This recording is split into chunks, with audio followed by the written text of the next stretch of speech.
Welcome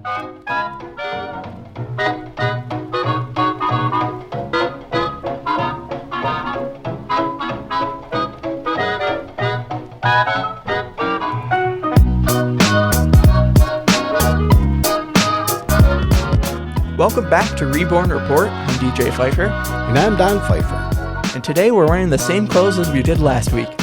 Well, it's because we recorded these back to back, but it's a week later. For you guys, for us, it's a few moments later. The mysteries of technology. But last week we talked about our coffee and how good it is. That's what our entire episode was about last week. Well, I spilled it all over myself. This is the best coffee I've ever tasted. It's so good we spill it on ourselves. Well, and we wondered what it was, and we have found out that it's what? San Francisco Bay French Roast. And where did you get it? I got it on Amazon, where everybody gets everything. And it's not too expensive, and it's really good coffee. It's actually pretty cheap. It was like $17 for like 36. If you like a strong, smooth coffee, there's a lot of flavor, I'd recommend trying this out. We're not getting paid for that. No, yeah, this isn't an advertisement. But if San Francisco Bay would like to sponsor us yeah, and give us coffee, we'd be glad to mention it on our we'll podcast. try all your different kinds of coffee. Oh, this is good. No, but last week we really talked about evolution versus creation. Right. Big topic. Yeah. We kind of set up last week for this week. So if you're just clicking on this one and you haven't seen last week's, go back, watch last week's first, then come back to this one. We'll wait for you. Well, we ended by saying that the evolutionary process is not a defensible position. Now, that's a bold statement. Yeah. But I'm going to show you why. Well, even before that, we talked about how there's design everywhere in our world. Right. We wouldn't look at something that is made by man, that's designed by man, and say, oh, this just happened by chance. This has made itself. Right. Right. Which kind of sets up where we're going with this. See, in order for something to be true, there should be evidence that it's true. I'd think so. Or at least some. Yeah. You can't say that theories and ideas and opinions are truth. Right. No matter how you present it, it's still theories, ideas, and opinions. And I'm not trying to minimize or criticize scientists. I mean, they're a lot smarter than I am. But man is limited in knowledge. All man. Yep. No matter how educated. No matter how many XYZs you have. And God, right, if Dad? he does XYZs? exist, yeah, no matter how many XYZs you have after your name. PhDs and XYZs. See, if you didn't watch last week's, you wouldn't understand that joke. There is someone who knows all things. God. Right. God. So evolutionary process evolving from, like you said, it evolves from Non-life turns into life, then from bacteria to eventually us. Right. Over billions of That's years. just not a defensible position to that degree. So stick with us today. Let me explain. We're going to get pretty in depth. Listen to what we have to say. You know, scientists... Not as in depth as my classes, though. That would bore everyone to stop watching. Get yourself a cup of, what kind of coffee? San Francisco Bay coffee. French roast. Man, you're really pulling for this advertisement. Huh? It's good coffee. You know, scientists who reject the concept of a creator God, who don't believe in it, do agree in this, DJ, that all living things exhibit evidence of design, like you talked about. Right. For example, Dr. Michael Denton, who is a non-Christian medical doctor and scientist, who has a doctorate in molecular biology. That's a lot of PhD and XYZ. I don't. Molecular biology is a tough topic, especially to get your doctorate in. So this guy knows what he's talking about, right? And he said this. And he's a non-Christian, right? By the way. But he said this. It is the sheer universality of perfection. The fact that everywhere we look, to whatever depth we look, we find an elegance and ingenuity of an absolute transcendent quality, which so migrates against the idea of chance. I mean, that guy uses big words. You can tell he's a smart guy. Who talks like that? But I understand what he's saying. The big point is that design migrates against the idea of chance. And evolution. 'Cause Well, chance of evolution. Yeah, right. And Dr. Richard Dawkins, who was one of the world's leading evolutionist spokesperson, said this. We have seen that living things are too improbable and too beautifully designed to have come into existence by chance.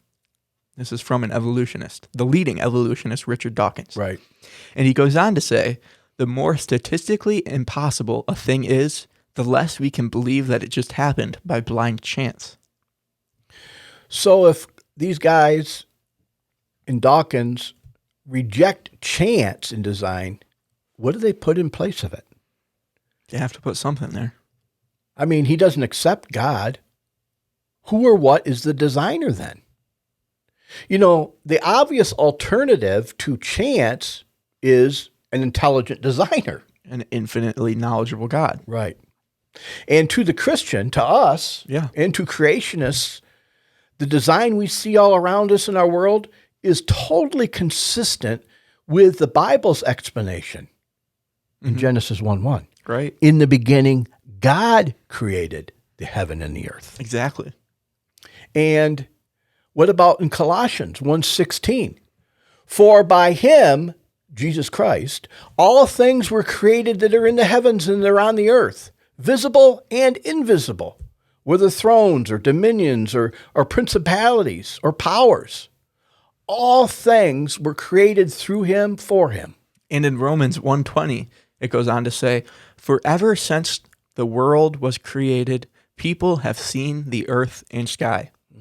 Through everything God made, they can clearly see his invisible qualities, his eternal power and divine nature, so that they have no excuse for not knowing God.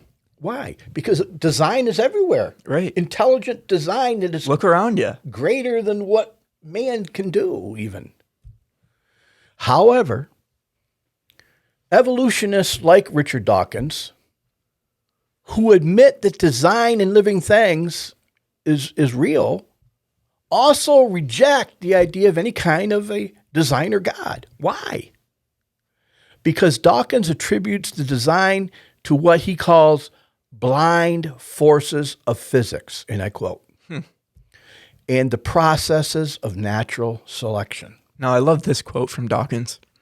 Natural selection, the blind, unconscious, automatic process which Darwin discovered, and which we now know is the explanation for the existence and apparently purposeful form of all life, has no purpose in mind. That doesn't make much sense. Okay. It has no mind. It has no mind's eye. It does not plan for the future. It has no vision, no foresight, no sight at all. Just random blind chance is what he's saying. Yeah.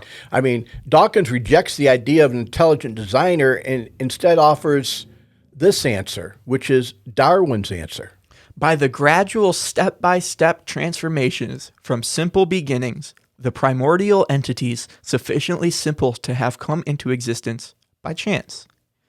Each successive change in the gradual evolutionary process was simple enough relative to its predecessor to have arisen by chance. While that sounds good on the surface, the problem is this.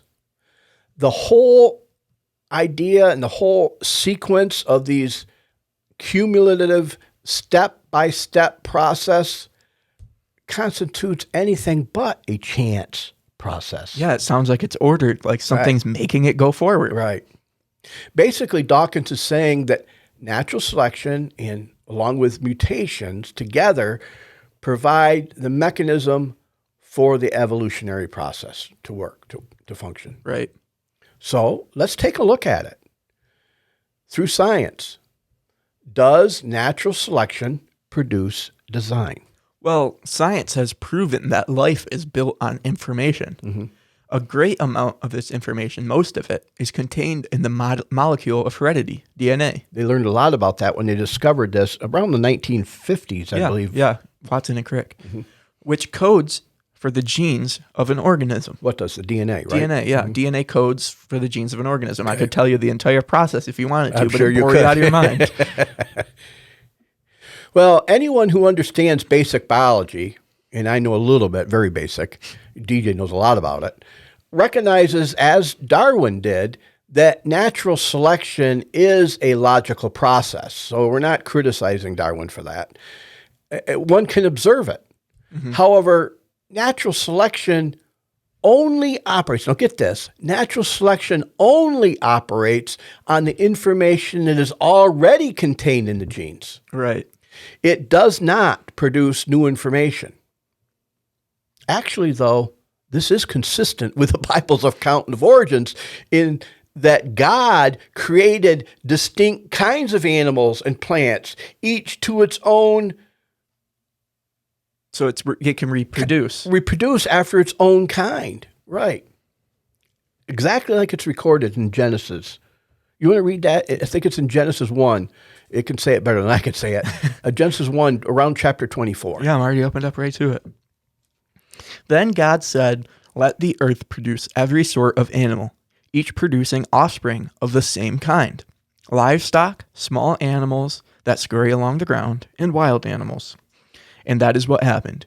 God made all sorts of wild animals, livestock, and small animals, each able to produce offspring of the same kind. And God saw that it was good.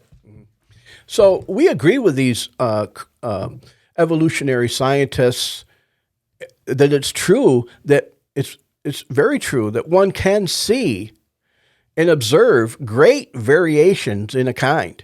Yeah. Through select breeding and whatnot, and see the results In a genus. of natural selection. Right. For instance, wolves, coyotes, and even our domestic varieties of pet dogs we have developed over time as a result of natural selection. It's selective breeding. Right. Operating on the information found in the genes of the original wolf dog kind. But the point is this: no new information was ever produced. Before we go on, I want to interject this. You said original wolf dog kind. Mm-hmm. Those original kinds are what entered Noah's Ark.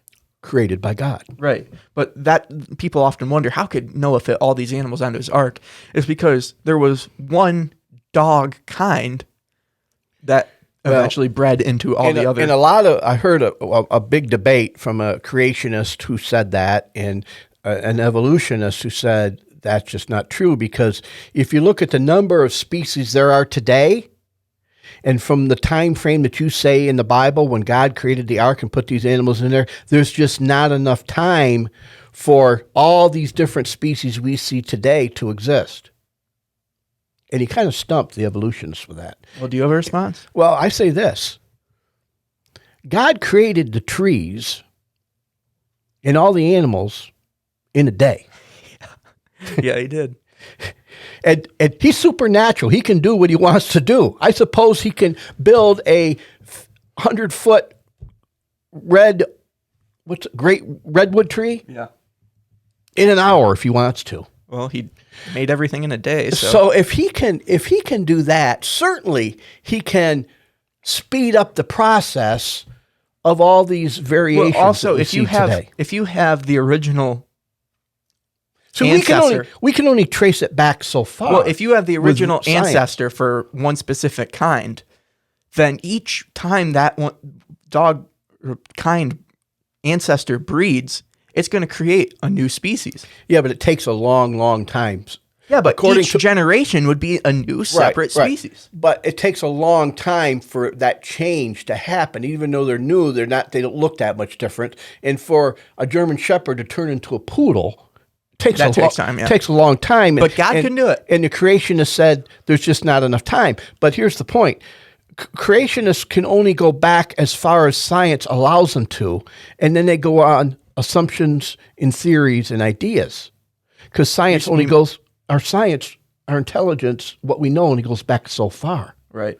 And see, God Answers those questions. can do all of that and more in any time frame he wants to. Well, back on topic. Okay, go ahead. The varieties of these dogs that we're talking about have resulted from a rearrangement or sorting and separation of the information that is in the original dog kind, the original ancestor. Exactly. As proven by the Bible, what Right. it says. Okay. I actually just learned in genetics that new genes the chance of a new gene forming from just a mutation by random chance, my professor actually said the chance of that happening is so small that it would have only happened once or twice in the entire millions of years, billions of years of existence And of your Earth. professor is somebody that's his livelihood. That's what he's doing all the time. So he's saying the chance of it is so small. So the way that and that's just in one gene. right, and the way that new genes actually form is they take an old gene, our cells take an old gene, duplicate it, and then that duplicated gene becomes specialized and gets a new function. So for the evolutionary process But listen, to be accurate and true at the level that it is claimed to be, it's impossible. but listen to my point. Okay, go they ahead. take an old gene to create a new gene. So where did these old genes come from? Right, Where did the original genes Right, come from? right. It takes information to make information. And even further among my point, one kind of animal has never been observed to change into a totally different kind with information that previously did not exist. You mean so I was talking about genes. Now let's talk about the whole organism. Which is, well, we're going to get into that, how vastly complicated that is. Right. But so you're saying a cat's never been turned into a dog. A cow's never been turned into a horse. Wow. And listen, I know we're making light of it and very on the surface level, but that process had to have happened millions and billions of times for evolution to evolve from what you said, From a single bacteria, bacterium. up to Where all the species we man have is today. Yeah. Right? That process of Not change. just man, every organism. Well, exactly. That process had to, there should be some evidence of this happening, Yeah. even at the Molecular level. molecular level. And there isn't. Well, like I said, the chance of a new gene forming by itself by random chance is so small that it hardly has ever happened. If ever. Right. Wow. Well, and like you said, one kind has never been observed to change into a different kind. Right. Without intelligent input to increase information, natural selection just doesn't work as a mechanism for evolution. Well, evolutionists with modern science now agree with this too, but they still believe that mutations somehow provide new information for natural selection to act upon. So then let's look at that. Can mutations produce new information? Well, actually, science also now knows the answer is no. Dr. Lee Spetner, who is a highly qualified scientist who taught at, Johns Hopkins University, makes this perfectly clear in his research book, Not by Chance. In this book, he brings several examples of evolution, particularly mutations, and he says this, DJ. Information is not increased. Well, there you go. There you have it. But he goes on to say, in all the reading I've done in life science literature, I have never found a mutation that added information. All point mutations have been studied on the molecular level, turn out to reduce the genetic information and not increase it. But it would have to increase it for evolution to work. Right. Like I said, the only way to form a new gene is to use an old gene. You see, Darwin's theory is supposed to explain how information of life has been built up in time by evolution, by time.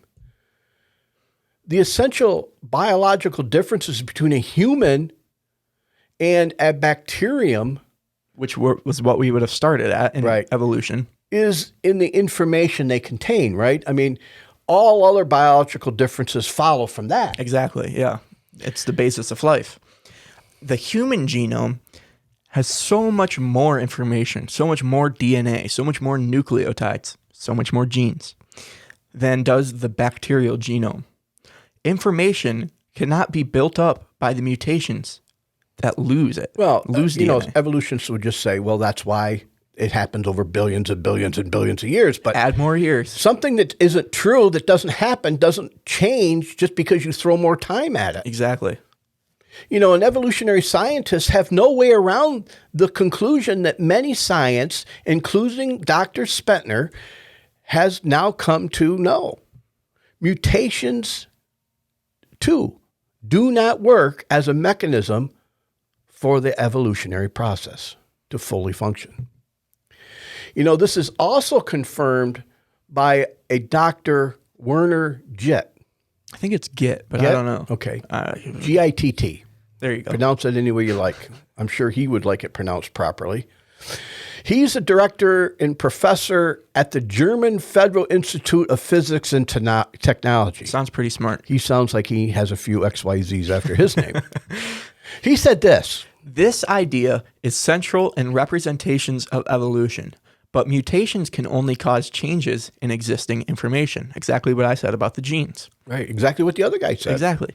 There can be no increase in information, and in general, the results are injurious. They're detrimental to the organism. New blueprints for the functions of new organs cannot arise. Mm-hmm. Mutations cannot be the source of new creative information. You know, we're not giving you opinions of Christians. I don't know if this guy's a Christian or not. I don't think he is. Some of them aren't. They say they're not. Right. But these are scientists, leading scientists that are in this field. Some of them are in the evolutionary field, and they're standing up against it, saying this can't be right. The conclusion is this, and there's much more evidence we could give you, but we don't want this to become boring and go on forever. Natural selection and mutations are limited. Well, actually, they're eliminated as mechanisms to produce the information and design that's in living systems. They're just absolutely eliminated. But there is even more problems for those evolutionists who reject Creator God as the source of the information. Scientists in recent years have discovered that within the cell, probably since the discovery of DNA in the 50s. Well, even before that, too. Right. That there are literally thousands of what are called biochemical machines. And these are things I learn about every single lecture in my biology classes. Things that happen at a cellular basis that cause life to happen. Mm-hmm. And I'll sit there, and while I'm learning about just one of these, such as like DNA replication or using ATP for cell energy, and I'll sit there and listen to it, and I think, this happens in every single cell in every second of our life. You know, I normally don't like cold coffee, but this San Francisco Bay coffee is good even cold. We better hope their CEO is watching this video. Well, DJ, what you're talking about is fascinating. Yeah, I listen to these lectures and I think there is no way this could just arise by chance. And that's just one of these thousands of biochemical machines that have to happen. Mm-hmm. I mean, for example, one of these biochemical machines is the cell's ability to sense light and turn it into electrical impulses. Okay. But what science once thought was a simple process within a cell, such as sensing light and turning it into an electrical impulse, mm-hmm. is in fact a highly complicated event. For example, just this one thing to work alone, mm-hmm. numerous compounds must all be found in the right place. Mm-hmm. Many chemicals found in the right place at the right time and in the perfect concentration, or it just won't happen. And there are literally thousands of these machines in a single cell. Wow. And your body has how many billions of cells. How many cells are in the human body? And that's vital for your life to happen, for body to function. For it to live. Yeah. Well, what does this all mean? Simply, and there's a lot of evidence. Evolution from non-living matter to living systems is impossible. Scientists now know that life is built on these biochemical machines that you just said. Dr. Michael Behe, I don't know if that's how you pronounce his last name. B-E-H-E. Behe seems like. A professor of biochemistry at Lehigh University in Pennsylvania, mm-hmm. describes these biochemical machines as examples of irreducible complexity. Wow. So you can't reduce how complex Right. they are. At a cellular level, literally thousands of machines need to exist before life ever becomes possible. Wow. Well, evolutionists like Dawkins recognize that this process, that there's a problem of needing this machinery to start with. And he states this: if replication needs complex machinery, and since the only way we know for complex machinery ultimately to come into existence is cumulative selection, we've got a problem. Dawkins said we have a problem. Yeah, I guess they do, a pretty big problem. Yeah, I guess so. You see, science is proving the theory of evolution to be not pliable, Right. not real, not possible.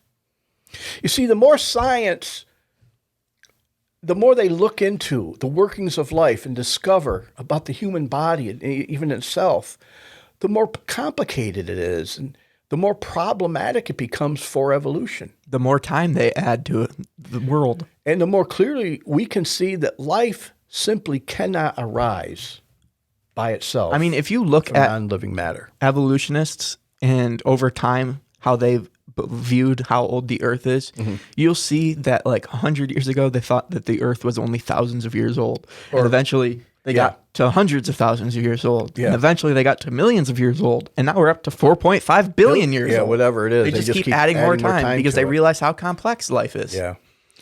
And not only does life require a source of information, but the complex machines of chemistry of life must be in existence right from the start of life. Or there's no life. Or there's no life. They have to be there from the beginning or there's no life. Right.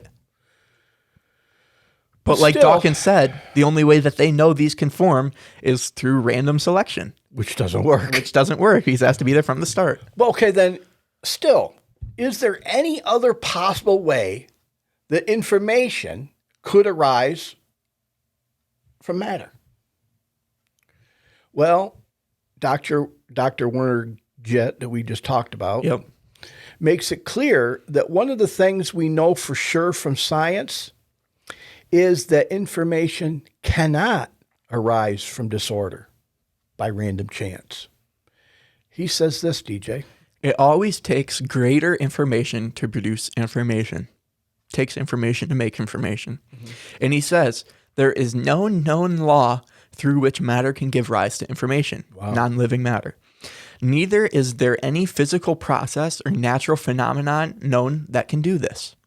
There is no known law of nature, no process, and no sequence of events which can cause information to originate by itself in matter. That's why we believe in God. Yeah. You know, who is that guy? He's a professor of physics and You know, he was like the German Institute of Physics. That's right. And biology. Now, with something all like this that. information that is based on these scientific men's research, it begs this question. What then is the source of all this intelligent information? Well, Werner Gitt just said it takes information to make information. Right.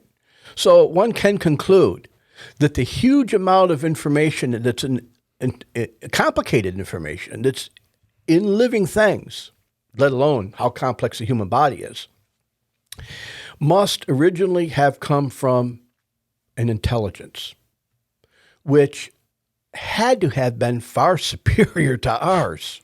I mean, we're still discovering things about the human body.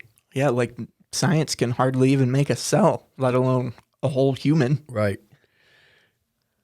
And many people might reason this way, that such a source of great information and intelligence would have to come from even a greater source of information and intelligence. And then where did that one come from? And then where did that one come from? And then so on and so on it goes all the way to infinity. Unless, DJ, there is a source of infinite intelligence that's beyond our finite understanding Right. of man. God. Infinitely Yeah, knowledgeable isn't that God. exactly what the Bible indicates when we read in the beginning of the Bible, in the beginning, God created? Yep. The God of the Bible is not bound by the limitations of time, space, or anything else for that matter. Right. He created all those things. Right. So then, what is the logical, defensible position for the origins of life? Is it that matter has eternally existed or came into existence by itself for no reason, Life formed from non-life. and then that by itself matter was arranged into these complex information systems? Evolution over billions of years. Which, by the way, goes against every observed real science thing that we just talked about. Or did an eternal being, the God of the Bible, the source of infinite intelligence, create this complicated information system for life to exist, which, by the way, does agree with the science we presented? Right. But then this question. If real science supports the Bible's claims about the eternal creator God, that he's real, then why isn't this readily accepted in science? Well, Dr. Michael Behe, the biochem professor that we talked about earlier, he quoted, we'll quote him, and he answers this. He said, "The most powerful reason for science's reluctance to embrace the idea of an intelligent design is also based on philosophical considerations. A lot of people, including many important and respected scientists, just don't want there to be anything beyond nature." I know that. I understand that because I've talked to people about God and Christianity and and I've asked them, why do you believe, that don't believe in God? And I say, why do you believe, and how do you justify what do you believe in and why do you believe that way? And people will get mad. Right. They don't know how to defend their position, but they'll get mad. Right. Well, Behe goes on to say, they don't want a supernatural being to affect nature, no matter how brief or constructive the interaction may have been. In other words, they bring a prior philosophical commitment to their exactly. science that restricts what kind of explanations they will accept about the physical world. Exactly. And Behe, we said, was a non-Christian. Right. And that's why people get mad. He at least sees through that facade, doesn't he? Yeah, seems to You seems see, to be. the truth of the matter, the crux of the problem or the matter is this. You see, if one accepts that there is a God who created us, then that God kind of also owns us.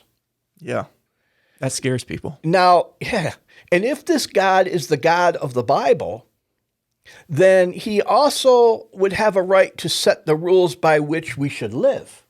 Right? Yeah, and people don't want to have rules No. from someone else. Man wants to make his own rules. But the thing is, God's rules are set in place to help us. He loves us. And I've come to know this. God makes my life better. God knows how to make me happier than I know how to make me happy. Exactly. Yep. And DJ, is there anything this world has to offer, money, possessions, things, that you would desire more than your relationship with Christ? No, it's the most important thing. It's the peace that passes all understanding. There's nothing I love life. I love money. I love possessions. But I wouldn't trade my relationship with God for anything. He tells us in the Bible that we are in rebellion against him, our creator. And because of this rebellion, which the Bible calls sin, our physical bodies are sentenced to death. I mean, we're going to physically die. Yep. That wasn't the way it was originally. Adam and Eve would have lived forever if they never sinned. If it hadn't been for sin. But we can't blame Adam and Eve. We can't say, oh, Adam and Eve, you rascals, you caused us to all die. No, the Bible says, for all have sinned and all fall short of the glory of God. Rascals. You dirty rascals. But the good news for us is this. Our wonderful, loving Creator God loves us more than you know.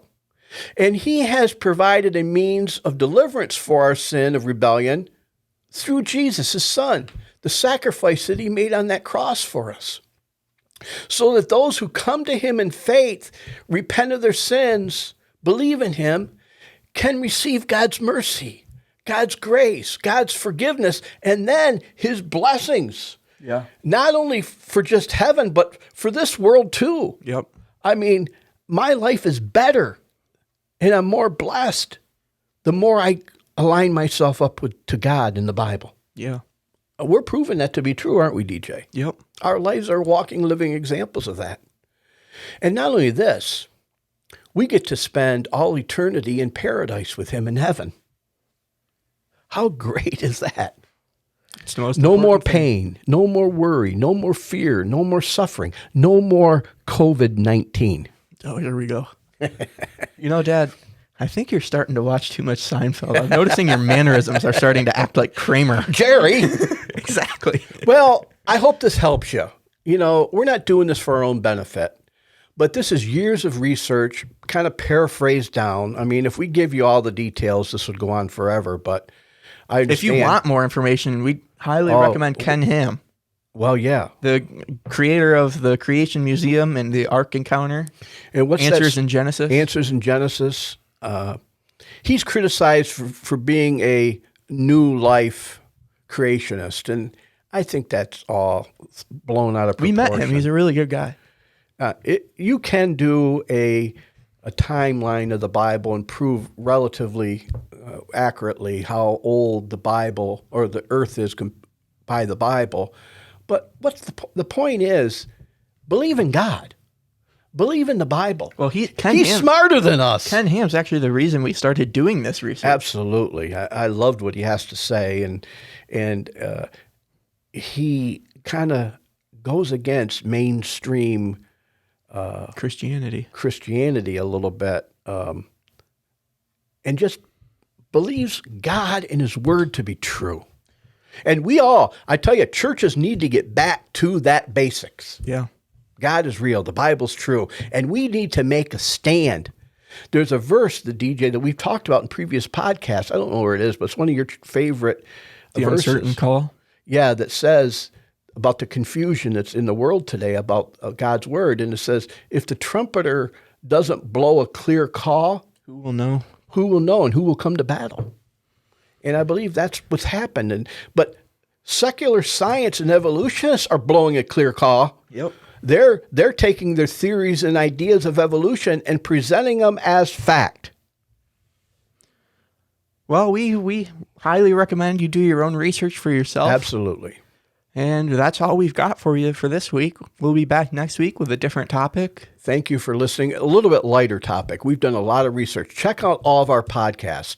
We recommend you start at the beginning and work your way Is up. God real? Is the Bible true? What evidence is there? Science. We show a lot of science. If you have any questions or doubts, message us. You can ask us any question about the Bible. We're not a big fan of man's religion. Thank you for watching on YouTube. We are a believer in God and the Bible, though. Make sure you click like and subscribe to our channel. We get right now we're getting 50 to 100 views per video, but we only have 17 subscribers. Right. We need So more subscribe. subscribers. Please subscribe. Well, DJ, if one person hears this, and this can help one person, That's worth it. Yeah. It's worth it. So thanks for listening on all the platforms that our podcast is available. And hopefully, once, what was that coffee brand? San Francisco Bay. Once San Francisco Bay hears that we like their coffee and they start sending it to us, and people start We're going to make millions. millions and billions and billions, just like Donald Trump says. You know what? You're fired. Well, thanks for listening and watching.